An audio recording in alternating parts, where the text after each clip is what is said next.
नमस्कार, खबरें झारखंड में आपका स्वागत है। मैं हूं दिव्या। समाचारों में आगे बढ़ने से पहले ये संदेश। देश कोविड टीकाकरण अभियान के अंतर्गत 150 करोड़ का आंकड़ा पार कर गया है। कोरोना वायरस का नया वेरिएंट मिलने से चिंता बढ़ी है। आपसे हमारी अपील है कि यथाशीघ्र दोनों टीके लगवाएं और अन्य लोगों को भी टीके लगवाने के लिए प्रेरित करें। कृपया 3 सरल उपायों का पालन अवश्य करें।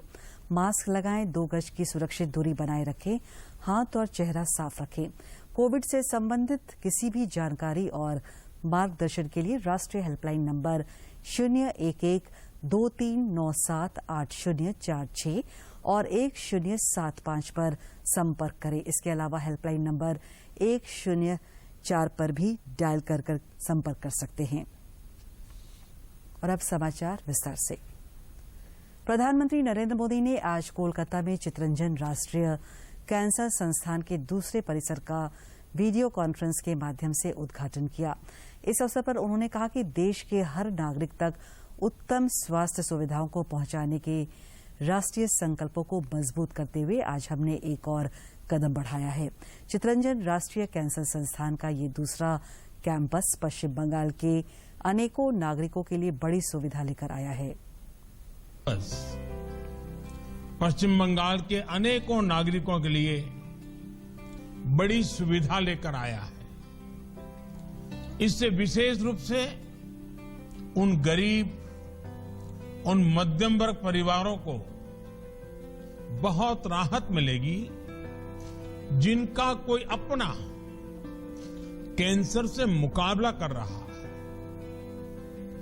कैंसर से जुड़ा इलाज, इससे जुड़ी सर्जरी और थेरेपी अब कोलकाता के इस आधुनिक अस्पताल की वजह से भी और सुलभ हो जाएगी। साथियों, आज ही देश ने एक और महत्वपूर्ण पड़ाव को पार किया है।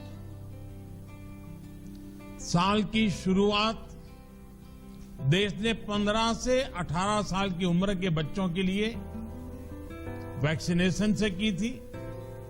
वहीं आज साल के पहले महीने के पहले हफ्ते में Bharat 150 crore 1.5 billion vaccine doses का ऐतिहासिक मुकाम भी हासिल कर रहा है। आयुष्मान भारत योजना की चर्चा करते हुए प्रधानमंत्री ने कहा कि आज किफायती और इंक्लूसिव हेल्थ केयर के मामले में यह योजना एक ग्लोबल बेंचमार्क बन रही है। पीएमजेएवाई के तहत देश भर में 2 करोड़ 60 लाख से ज्यादा मरीज अस्पतालों में अपना मुफ्त इलाज करा चुके हैं। सरकार ने 500 से ज्यादा दवाइयों की जो कीमत नियंत्रित की है, वो भी मरीजों के हर साल 3000 करोड़ रुपए से भी ज्यादा रकम बचा रही है। नागरिकों के पैसे बच रहे हैं। कोरोनरी स्टेंट्स की कीमत तो फिक्स किए जाने की वजह से हार्ट के मरीजों के हर साल 4500 करोड़ रुपए से ज्यादा बच रहे हैं। सरकार ने नी इम्प्लांट्स की कीमत कम करने का जो निर्णय किया, उसका विशेष लाभ हमारे सीनियर सिटीजन्स को, हमारे बुजुर्ग माताओं बहनों को, पुरुषों को उसका लाभ हुआ है। इस वजह से बुजुर्ग मरीजों से 1500 करोड़ रुपया हर वर्ष बच रहे हैं। अपने संबोधन में प्रधानमंत्री ने कहा कि भारत की वयस्क जनसंख्या में से 90% से ज्यादा लोगों को वैक्सीन की 1 डोज लग चुकी है। सिर्फ 5 दिन के भीतर ही 1.5 करोड़ से ज्यादा बच्चों को भी वैक्सीन की डोज लगाई जा चुकी है। ये उपलब्धि पूरे देश की है, हर सरकार की है। वयस्क जनसंख्या में से 90% से ज्यादा लोगों को वैक्सीन की 1 डोज लग चुकी है। सिर्फ 5 दिन के भीतर ही 1.5 करोड़ से ज्यादा बच्चों को भी वैक्सीन की डोज लगाई जा चुकी है। ये उपलब्धि पूरे देश की है, हर सरकार की है। मैं विशेष रूप से इस उपलब्धि के लिए देश के वैज्ञानिकों का, वैक्सीन मैन्युफैक्चरर्स का, हमारे हेल्थ सेक्टर से जुड़े साथियों का बहुत बहुत धन्यवाद करता हूं। सबके प्रयासों से ही देश ने उस संकल्प को शिखर तक पहुंचाया है जिसकी शुरुआत हमने शून्य से की थी। साथियों, 100 साल की सबसे बड़ी महामारी से मुकाबले में सबका प्रयास की भावना ही देश को मजबूती दे रही है। भारत ने आज राष्ट्रव्यापी टीकाकरण अभियान के तहत 150 करोड़ के आंकड़े को पार करके इतिहास रच दिया है। यह उल्लेखनीय उपलब्धि 1 साल से भी कम समय में हासिल की गई है। पिछले साल 16 जनवरी को राष्ट्रीय कोविड टीकाकरण अभियान की शुरुआत के बाद देश ने 90% पात्र नागरिकों को टीके की पहली डोज और 65% लोगों को दूसरी डोज लगाने का लक्ष्य हासिल किया है। प्रधानमंत्री नरेंद्र मोदी ने 150 करोड़ कोविड रोधी टीके लगाने का इतिहास रचने पर देशवासियों को बधाई दी है। उन्होंने कहा कि नए साल के पहले महीने के पहले सप्ताह में देश ने यह अभूतपूर्व उपलब्धि हासिल की है। प्रधानमंत्री ने कहा कि यह भारत के नए संकल्प का प्रतीक है जो आत्मविश्वास और आत्मनिर्भरता को दर्शाता है।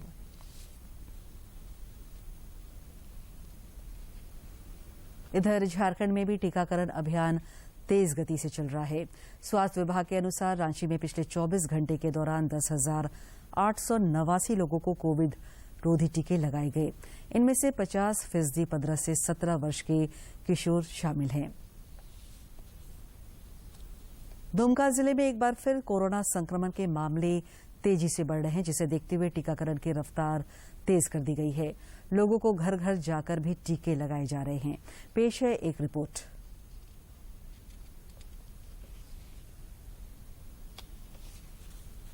दुमका जिले में पिछले एक सप्ताह में कोरोना संक्रमण के 127 से अधिक नए मामले मिले हैं, जिनमें 47 मामले एक दिन में आए हैं।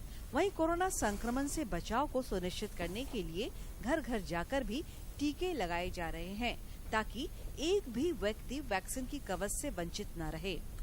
आज मेरे ही गांव में मेरे ही द्वार पर कैंप लगाया गया है। 11 हो चुका है और सभी को बहुत ही सुविधा मिल रही है। जाके वैक्सीनेशन कर रहे हैं। यदि वो लेने के इच्छुक हैं वो आदमी, तो वहाँ जिस जगह में भी बोल रहे हैं गांव के अगल बगल में, वहाँ जाके हम लोग कर रहे हैं। जा करके करने के लिए अभी अगले टोला जा रहे हैं, जहाँ हम लोग कार्यक्रम को बढ़ाते हुए। स्वास्थ्य कर्मी संगीता शर्मा बताती हैं कि अब भी ग्रामीण क्षेत्र में ऐसे भी लोग हैं जो टीका नहीं लगवाना चाहते हैं। उन्हें समझा बुझाकर या फिर कल्याणकारी योजनाओं के लाभ से वंचित हो जाने या भय दिखाकर टीका लगाना पड़ रहा है। सबको तो राशन चाहिए होता है ना, तो बस वही बोलते हैं ज्यादातर, तो उसी में ये हो जाते हैं कि हाँ लेना पड़ेगा, नहीं तो राशन बंद हो जाएगा। इधर स्वास्थ्य विभाग की ओर से घर घर जाकर टीका लगाने की मुहिम का सकारात्मक नतीजा दिख रहा है। टीकाकरण की रफ्तार तेजी से बढ़ रही है। सब कोई ले रहा है और फायदा ये हो रहा है, जो काम करने जाता है बाहर उसके लिए बहुत अच्छा है ही। और बीमारी से बचने के लिए सब कोई अपना अपना सुविधा बना रहे, सुविधा कवच बना रहे हैं। होती नहीं है सामने पर भी नहीं।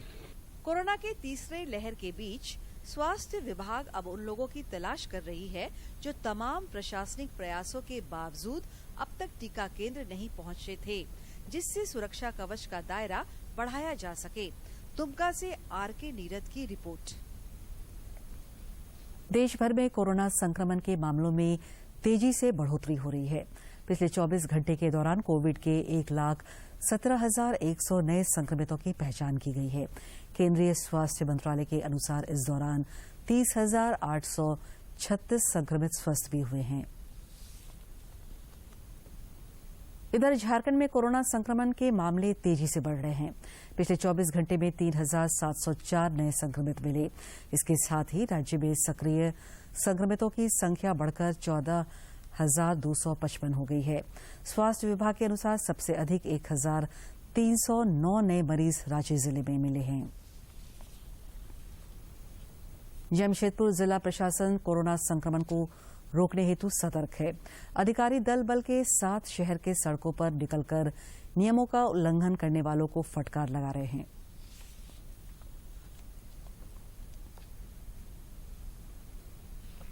कोरोना संक्रमण का खतरा इन दिनों फिर बढ़ा है। लगातार संक्रमण के बढ़ते मामले के मद्देनजर प्रशासन ने भी रोकथाम की कवायद शुरू कर दी है। जिले के एडीएम भी लगातार सक्रिय हैं। उनके द्वारा बिष्टुपुर बाजार इलाके का भ्रमण किया गया। साथ ही अस्थायी दुकानदारों को भी भीड़ न लगाने, मास्क का इस्तेमाल करने और सामाजिक दूरी का पालन करने का निर्देश दिया। वहीं उन्होंने बाजार इलाके में बिना मास्क के घूमने वालों को फटकार भी लगाई। साथ ही आगे बिना मास्क के पाए जाने पर उन्हें फाइन लगाने और नियम के तहत कार्रवाई किए जाने की उनसे बातें कही। साथ ही प्रशासन का सहयोग करने का भी लोगों से अपील की। किसी भी सकारात्मक कार्य में भविष्य में भी साथ में रहेंगे, परंतु आवश्यक सरकार अपने स्तर पर अच्छा कार्य कर रही है, जागरूकता का काम कर रही है और हम लोगों का भी दायित्व बनता है कि सरकार और स्थानीय जिला प्रशासन के साथ हम लोग कंधा से कंधा मिलाकर के चलें और जागरूकता के साथ साथ हम लोग ये सचेत रहें, सुरक्षित रहें। संक्रमण के बढ़ते खतरे को लेकर गैर सरकारी संगठन भी जिले में सक्रिय हैं। Singhbhum chamber of commerce and industries के अध्यक्ष ने भी आम लोगों और व्यवसायियों से कोविड व्यवहार अनुरूप नियमों के पालन करने की अपील की है। इसके बाद अगर इतना जागरूक करने के बाद भी फिर अगर लोग नहीं मानेंगे तो फिर हम लोग एफआईआर करेंगे और प्रोसिक्यूशन भी भरेंगे 34 में, साथ साथ हम लोग एफआईआर भी करेंगे। कोरोना संक्रमण का खतरा जिस तरह से स्टेट में बढ़ रहा है, ऐसे में सभी लोगों को खुद सतर्क रहने के साथ साथ दूसरों को भी जागरूक करने की जरूरत है ताकि पुनः इस आपदा से हम बखूबी निपट पाएं। डॉक्टर राजेश कुमार लाल दास, प्रसार भारती संवाददाता, जमशेदपुर। राज्य में जीनोम सीक्वेंसिंग मशीन खरीद मामले पर आज झारखंड हाईकोर्ट में सुनवाई हुई। इस दौरान कोर्ट ने स्वास्थ्य विभाग के अधिकारियों को फटकार लगाई और जल्द से जल्द इस दिशा में कदम उठाने का आदेश दिया।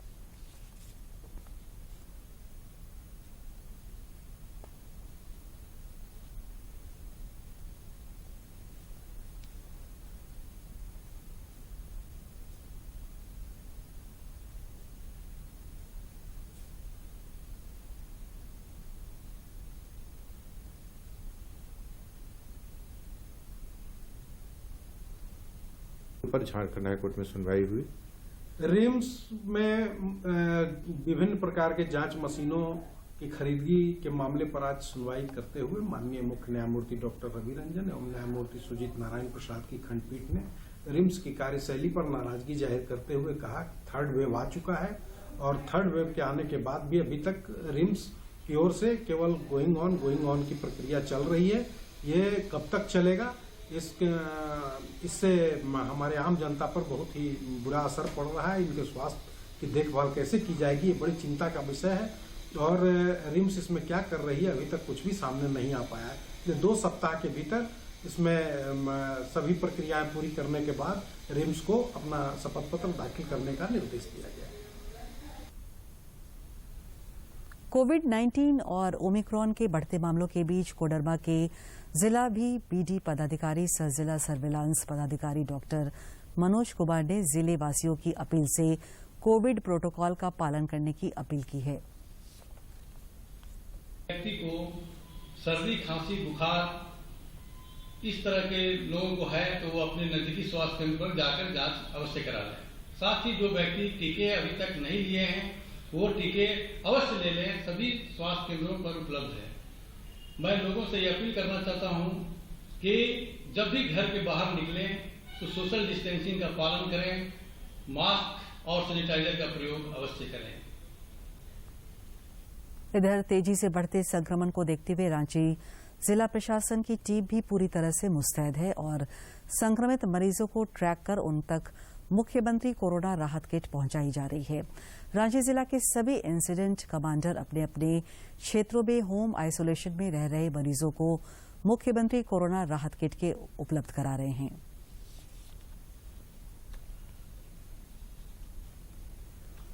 मुख्यमंत्री हेमंत सोरेन से आज रांची स्थित मुख्यमंत्री आवासीय कार्यालय में विधानसभा अध्यक्ष रविंद्रनाथ महतो समेत सीआईडी के एडीजी प्रशांत सिंह और एडीजी वायरलेस आरके मलिक ने मुलाकात कर उन्हें नववर्ष की हार्दिक बधाई दी। मुख्यमंत्री ने भी दोनों पुलिस पदाधिकारियों को नववर्ष की शुभकामनाएं एवं बधाई दी। धनबाद के वरीय न्यायिक अधिकारी उत्तम आनंद की मौत मामले की आज झारखंड हाईकोर्ट में सुनवाई हुई। सुनवाई के दौरान सीबीआई द्वारा जमा की गई जांच की प्रगति रिपोर्ट पर कोर्ट ने नाराजगी जाहिर की और कहा कि इसमें कुछ भी नया नहीं है। रविरंजन एवं न्यायमूर्ति सुजीत नारायण प्रसाद की खंडपीठ में सुनवाई हुई। सुनवाई के दौरान सीबीआई के द्वारा दी गई प्रगति रिपोर्ट पर नाराजगी जाहिर करते हुए माननीय खंडपीठ ने इस पर असंतुष्टि जाहिर की है और कहा कि जांच प्रगति अभी तक वहीं की वहीं है। जांच के रिपोर्ट में कुछ भी नया नहीं आ पा रहा है। इस पर सीबीआई के द्वारा बताया गया है कि हम लोग बहुत ही जल्द तह तक पहुंच जाएंगे। कुछ नई संभावनाएं इसमें दिख रही हैं। इसको लेकर मामले की अगली सुनवाई के लिए 14 जनवरी का समय निर्धारित किया गया है। कर्नाटक में 1.5 माह से बंधक बनाए गए गुमला के 5 श्रमिकों को मुख्यमंत्री के हस्तक्षेप के बाद छुड़ा लिया गया है। इन प्रवासी श्रमिकों को बेहतर काम के झांसे में कर्नाटक ले जाया गया था, लेकिन उन्हें समय से न खाना मिल पाता था और न ही वेतन। मुक्त हुए मजदूरों ने अपनी व्यथा बताते हुए कहा कि हमें तो लगा था कि हम लौट ही नहीं पाएंगे, लेकिन सरकार की मदद से आज यह संभव हो पाया है। हम लोग को ऐसे लग रहा था कि वहाँ पे मार ही दर्द डालेगा। ऐसे बहुत अधिक डर गए थे, हादसा अधिक कर गए थे, लेकिन आप लोग का जब हेल्प मिला तो हम लोग यहाँ पे पहुँच गए। किसको थैंक यू बोलना चाहेंगे? मैं सबसे पहले तो मैं थैंक यू आपको बोलना चाहता हूँ, क्योंकि आप हम लोग का हेल्प बहुत अधिक किए हैं। जब भी मैंने कॉल किया, ठीक है ना, तब भी रिसीव किए। और एतवारी सर थे, ठीक है ना, वो सर बहुत हम लोग को हेल्प किए। और साथ साथ में जितने भी इधर के हेमंत सरकार का जो भी कमेटी था, सभी लोग मिलकर के सपोर्ट किए और हेल्प किए, जिसकी वजह से अभी हम लोग यहाँ पे प्रेजेंट है, वरना अभी हम लोग यहाँ पे प्रेजेंट नहीं हो पाते हैं। इसलिए मैं जितने भी कमेटी है वो सबको तहे दिल से शुक्रिया करता हूँ। पंजाब दौरे के क्रम में पिछले दिनों प्रधानमंत्री के काफिले को रोके जाने और उनकी सुरक्षा के साथ खिलवाड़ करने के बाद प्रधानमंत्री के दीर्घायु के लिए देश भर के मंदिरों में पूजा पाठ और हवन किया जा रहा है। इसी क्रम में आज जमशेदपुर के टेलको स्थित राम मंदिर में भाजपा के राष्ट्रीय उपाध्यक्ष सह राज्य के पूर्व मुख्यमंत्री रघुवर दास के नेतृत्व में हवन पूजन और यज्ञ किया गया।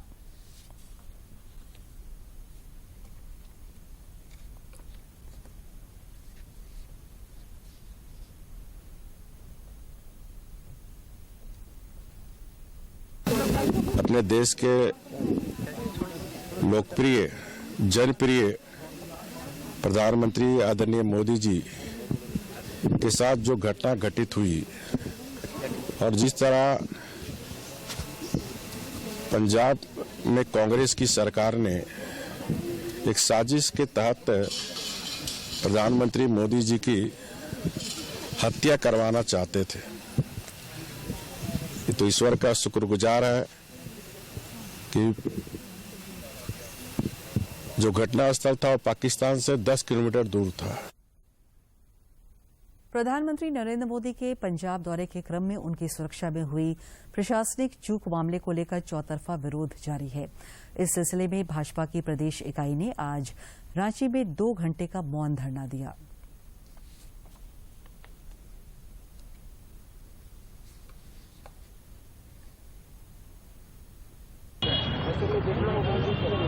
कांग्रेस की ओर से व्यापक प्रतिक्रिया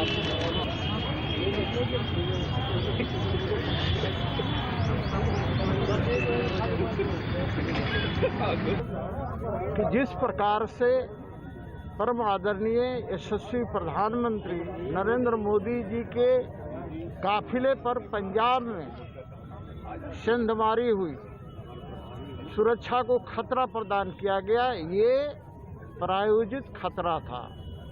कांग्रेस आलाकमान और पंजाब की सरकार ने एक षड्यंत्र रचकर इसको अंजाम देने का काम किया था।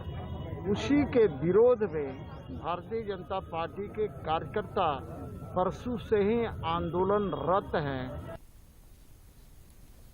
सिमडेगा जिले के बेसराजारा गांव में विगत 4 जनवरी को संजू प्रधान नामक युवक को जिंदा जलाकर मार दिए जाने की घटना के मद्देनजर राज्य के पूर्व मुख्यमंत्री बाबूलाल मरांडी आज बेसराजारा पहुंचे।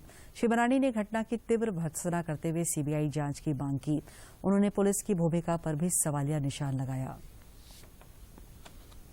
इस हत्या के पीछे एक बहुत बड़ा, जिसको कह सकते हैं, षड्यंत्र है और इस हत्या में एक प्रकार से जितना इस गांव के लोग दोषी है, जो हत्या करने वाले, उससे कहीं अधिक दोषी आपका सिमडेगा के पुलिस प्रशासन पूरी तरह से जिम्मेवार। पूर्व मंत्री और पूर्वी जौनपुर के विधायक सरयू राय ने अपने शपथ ग्रहण के 2 वर्ष बाद अपनी पार्टी भारतीय जनमोर्चा के कार्यों की प्रगति रिपोर्ट संवाददाता सम्मेलन में दी। कर दीजिए, मेमोरेंडम दे दीजिए। तो हम लोगों ने कहा कि 1 साल तक हम लोग इनका सहारा नहीं करेंगे। 1 साल हम लोग सीधे जनता के संपर्क में रहकर हम लोग संपर्क, समस्या और समाधान, इस विषय पर ही हम लोग अपनी गतिविधियां चलाएंगे। लखनऊ में आयोजित 2 दिवसीय डीडी कॉन्क्लेव में सूचना और प्रसारण मंत्री अनुराग सिंह ठाकुर ने कहा कि पूरी दुनिया जब कोविड संक्रमण की चपेट में थी तब 15 करोड़ वैक्सीन उत्तर प्रदेश में दी गई है और इसके लिए मैं बधाई देता हूं। राशन और डबल राशन देने का काम भी हो तो ये नरेंद्र मोदी जी की सरकार के समय हुआ है। पूरी दुनिया जहां कोविड-19 पैंडेमिक में थी, उत्तर प्रदेश को मैं बधाई देना चाहता हूं। 15 करोड़ वैक्सीन उत्तर प्रदेश में योगी जी की सरकार ने किए हैं। यहां की जनता आगे आई है और जो रह गए हैं वो भी आगे आए, वैक्सीन करवाएं ताकि इस कोरोना को हम हरा पाएं और भारत को जिता पाएं। जन समस्याओं के समाधान को लेकर मुख्यमंत्री हेमंत सोरेन अक्सर सोशल मीडिया पर सक्रिय रहते हैं। इसी क्रम में उनके ट्विटर हैंडल को टैग करते हुए एक सोशल मीडिया यूजर ने बोकारो जिले के एक मरीज की मदद के लिए गुहार लगाई, जिस पर त्वरित संज्ञान लेते हुए मुख्यमंत्री ने बोकारो के उपायुक्त को उसके इलाज के लिए समुचित व्यवस्था करते हुए उन्हें सरकारी योजनाओं के लाभ से आच्छादित करने का निर्देश दिया। मुख्यमंत्री के निर्देश के बाद उपायुक्त बोकारो ने मरीज का पता निकलवाया एवं तुरंत ही इलाज की व्यवस्था की गई। जेपीएससी ने राज्य में संचालित 5 मेडिकल कॉलेजों में मेडिकल ऑफिसरों के पदों में सीधी नियुक्ति के लिए विज्ञापन निकाला है। स्वास्थ्य विभाग ने हजारीबाग, पलामू, दुबका, धनबाद और जमशेदपुर मेडिकल कॉलेजों में रिक्त पड़े प्राध्यापक और सह प्राध्यापकों पदों के लिए आवेदन मंगवाया है। ऑनलाइन आवेदन जमा करने की अंतिम तारीख 9 फरवरी है। वहीं आवेदन की हार्ड कॉपी 18 फरवरी तक जमा की जा सकती है। राजधानी रांची समेत राज्य में कल से मौसम में एक बार फिर बदलाव देखने को मिलेगा। मौसम विभाग के अनुसार कल से राज्य के कई इलाकों में बादल छाए रहने की संभावना है। विभाग के अनुसार राजस्थान और दिल्ली सहित आसपास के कई राज्यों में बारिश हो रही है, जिसका असर झारखंड में दिखेगा। मौसम वैज्ञानिक अभिषेक आनंद के अनुसार 9 और 10 जनवरी को राज्य के कई इलाकों में हल्के से मध्यम दर्जे की बारिश होने की संभावना है। और अब कुछ खबर राज्य के विभिन्न जिलों से।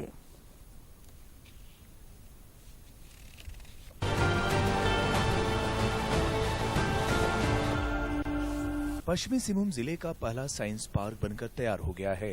जिले के चक्रधरपुर स्थित मारवाड़ी उच्च विद्यालय में बनकर तैयार साइंस पार्क का उपायुक्त अनन्य मित्तल ने निरीक्षण किया। इस दौरान उन्होंने पार्क के माध्यम से बच्चों के बीच विज्ञान की समझ पैदा करने के लिए तैयार किए गए प्रदर्शनी को भी देखा। पलामू बाघ अभयारण्य पीटीआर के लिए राहत भरी खबर है। देहरादून स्थित भारतीय वन्यजीव संस्थान ने पीटीआर से भेजे गए स्कैट सैंपल के आधार पर पुष्टि की है कि यहाँ बाघ हैं। राज्य के प्रधान मुख्य वन संरक्षक राजीव रंजन ने बताया कि 18 दिसंबर को स्कैट के 6 नमूने देहरादून भेजे गए थे। इसकी जेनेटिक रिपोर्ट भी मिल गई है। गिरिडीह जिले के देवरी थाना क्षेत्र के पकाबाद गांव में फूड प्वाइजनिंग से एक बच्चा समेत 2 लोगों की मौत हो गई। जबकि 6 अन्य लोग गंभीर रूप से बीमार हो गए हैं। सभी मृतक बीमार एक ही परिवार के हैं। इस घटना से परिजनों में शोक व्याप्त है।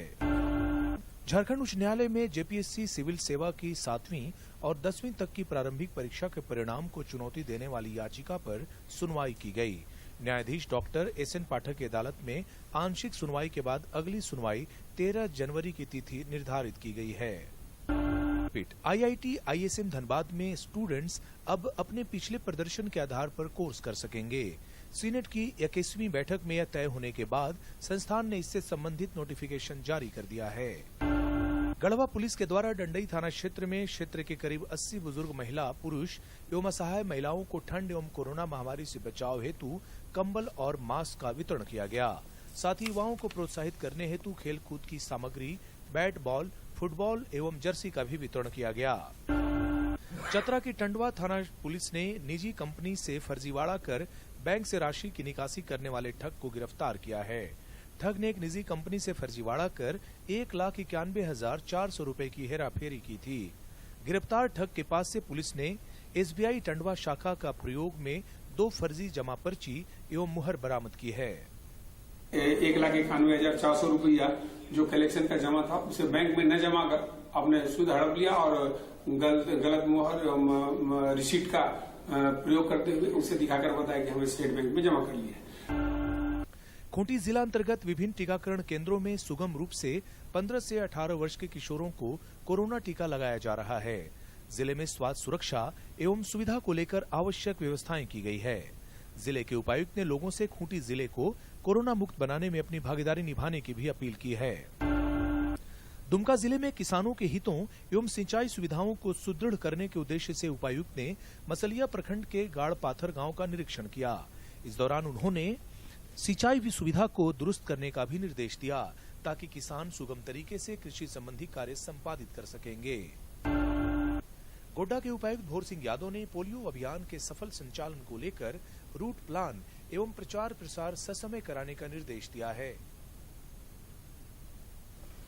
दूरदर्शन झारखंड पर पल पल की खबरों से जुड़े रहने के लिए आप हमारे social media platform Twitter, Facebook और यूट्यूब से जुड़ सकते हैं, क्योंकि खबरों से जितना बाखबर रहना जरूरी है उससे ज्यादा जरूरी है सटीक, संतुलित और निष्पक्ष समाचार।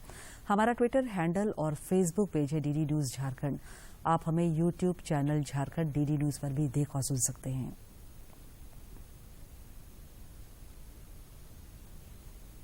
अंत में मुख्य समाचार एक बार फिर। प्रधानमंत्री ने चितरंजन राष्ट्रीय कैंसर संस्थान के दूसरे परिसर का वर्चुअल माध्यम से किया उद्घाटन। कहा, प्रत्येक नागरिक तक उत्तम स्वास्थ्य सुविधाएं पहुंचाने को सरकार संकल्पित। देश ने 150 करोड़ कोरोना वैक्सीन लगाने का ऐतिहासिक आंकड़ा किया पार। जीनोम सीक्वेंसिंग मशीन खरीद मामले पर झारखंड हाईकोर्ट ने स्वास्थ्य विभाग को लगाई फटकार। जेपीएससी ने राज्य में संचालित 5 मेडिकल कॉलेजों में मेडिकल ऑफिसरों के पदों में सीधी नियुक्ति के लिए निकाला विज्ञापन। 9 फरवरी तक जमा हो सकेंगे ऑनलाइन आवेदन। और राज्य में कल से बदल सकता है मौसम का मिजाज। विभाग ने आसमान में बादल छाने और कई इलाकों में बारिश होने की जताई संभावना।